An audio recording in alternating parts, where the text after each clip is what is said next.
I am the Tofu Golem. Please enjoy the video. You start by organizing your sheet. Place student names, assessment raw scores, and maximums in consistent columns so formulas copy cleanly. Next, calculate each assessment as a percentage.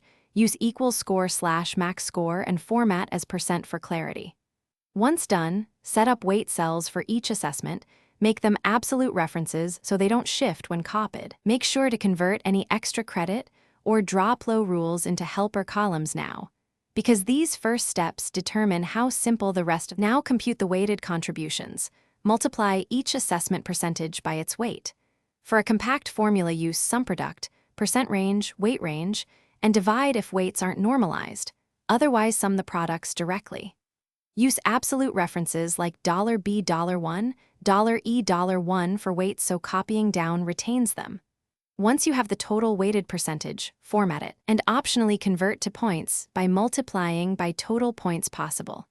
If your class drops a lowest score, compute the drop in a helper column. To finish, translate the final percentage into a letter grade using IFS, VLOOKUP, or a grade table and ensure consistent cutoffs. Once done, protect or hide weight cells to prevent accidental changes and add conditional formatting for quick visual review. If numbers seem off, confirm the sum of weights equals 1 or 100% and use the Evaluate Formula tool to step through calculations. Make sure your dollar anchors are correct. Finally, test with known examples to verify the sheet produces expected grades.